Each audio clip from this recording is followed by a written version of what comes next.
ಇವತ್ತು ಆಂಜನೇಯ ಸಂಪೂರ್ಣವಾಗಿ ತಮ್ಮ ದೇಹಕ್ಕೆ ಯಾಕೆ ಸಿಂಧೂರವನ್ನು ಹಚ್ಕೊಳ್ತಾರೆ ಅನ್ನೋದನ್ನ ಈ ಕತೆ ಮೂಲಕ ತಿಳ್ಕೊಳ್ಳೋಣ. ಹೇಗೆ ರಾವಣನ ಸಂಹಾರವನ್ನು ಮುಗಿಸಿ ಶ್ರೀರಾಮಚಂದ್ರ ಅಯೋಧ್ಯೆಗೆ ಹಿಂದಿರುತ್ತಾರೆ ಸೀತಾ ಮಾತೆಯ ಸಮೇತ ಅಲ್ವಾ. ಆ ಸಂದರ್ಭದಲ್ಲಿ ಆಂಜನೇಯ ಕೂಡ ಹನುಮ ಕೂಡ ಸೀತಾರಾಮರ ಜೊತೆಗೆ ಅಯೋಧ್ಯೆಗೆ ಬರ್ತಾರೆ.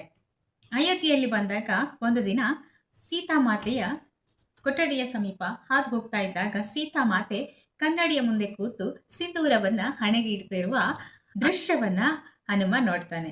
ಆಗ ಹೋಗಿ ಸೀತಾಮಾತೆ ಹತ್ರ ಕೇಳ್ತಾನೆ, ಸೀತಾಮಾತೆ ನಾನು ಒಂದು ಮಾತನ್ನ ಕೇಳ್ತೀನಿ, ನೀವು ಬೇಜಾರು ಮಾಡ್ಕೊಳ್ಬಾರ್ದು, ಅದಕ್ಕೆ ಉತ್ತರಿಸ್ಬೇಕು ಅಂತ ಹೇಳ್ತಾರೆ. ಆಗ ಆಯ್ತು ಅದೇನದು ಕೇಳು ಅಂತ ಸೀತಾಮಾತೆ ಹೇಳ್ತಾರೆ. ಆಗ ಹನುಮ ಪ್ರೀತಿಯಿಂದ ಕೇಳ್ತಾನೆ, ನೀವು ಈ ಸಿಂಧೂರವನ್ನ ನಿತ್ಯ ಇಡ್ತೀರಾ, ಅದು ಯಾಕೆ ಇಷ್ಟೊಂದು ದೊಡ್ಡದಾಗಿ ಇಟ್ಕೊಳ್ತೀರಾ ಯಾಕೆ ಅಂತ ಕೇಳ್ತಾನೆ. ಅದಕ್ಕೆ ಸೀತಾಮಾತೆ ಹೇಳ್ತಾರೆ, ಈ ಸಿಂಧೂರವನ್ನು ನಾನು ನಿತ್ಯ ಇಡೋದ್ರಿಂದ ನನ್ನ ಪತಿ ಶ್ರೀರಾಮಚಂದ್ರನಿಗೆ ಆಯಸ್ಸು ಆರೋಗ್ಯ ಎಲ್ಲಾನು ಹೆಚ್ಚತ್ತೆ, ದೀರ್ಘಾಯು ಆಗ್ತಾರೆ ಅಂತ ಸೀತಾಮಾತೆ ಉತ್ತರಿಸ್ತಾಳೆ. ಅದಕ್ಕೆ ನಾನು ನಿತ್ಯ ಈ ಸಿಂಧೂರವನ್ನು ಇಡ್ತೀನಿ. ಇದನ್ನ ಪರಮೇಶ್ವರ ಮಾತೆ ಪಾರ್ವತಿಗೆ ಹೇಳಿದ ಮಾತು, ಹಾಗಾಗಿ ನಾನು ನಿತ್ಯ ಸಿಂಧೂರವನ್ನು ಇಡ್ತೀನಿ ಅಂತ ಮಾತೆ ಸೀತಾದೇವಿ ಹನುಮನಿಗೆ ಹೇಳ್ತಾಳೆ. ಇದನ್ನು ಕೇಳಿದ ಮುಗ್ಧ ಹನುಮ ಏನ್ ಮಾಡ್ತಾನೆ ಅಂದ್ರೆ, ಹೌದಾ ಈ ರೀತಿ ಸಿಂಧೂರವನ್ನ ಒಂದು ಬೊಟ್ಟು ಸಿಂಧೂರವನ್ನ ಮತ್ತೆ ಸೀತೆ ಹಣೆಗಿಡೋದ್ರಿಂದ ಶ್ರೀರಾಮಚಂದ್ರನ ಆಯಸ್ಸೇ ಹೆಚ್ಚಾಗುತ್ತೆ ಅನ್ನೋದಾದ್ರೆ, ನಾನು ಸಂಪೂರ್ಣ ದೇಹಕ್ಕೇನೆ ಹಚ್ಕೊಂಡ್ರೆ ನನ್ನ ರಾಮನ ಆಯಸ್ಸು ದೀರ್ಘಾಯುವಾಗ್ಬಿಡತ್ತೆ ಅಂತ ಹೇಳಿ ಹೋಗಿ ಸಿಂಧೂರವನ್ನ ಸಂಪೂರ್ಣವಾಗಿ ತನ್ನ ದೇಹಕ್ಕೆಲ್ಲ ಹಚ್ಕೊಳ್ತಾನೆ.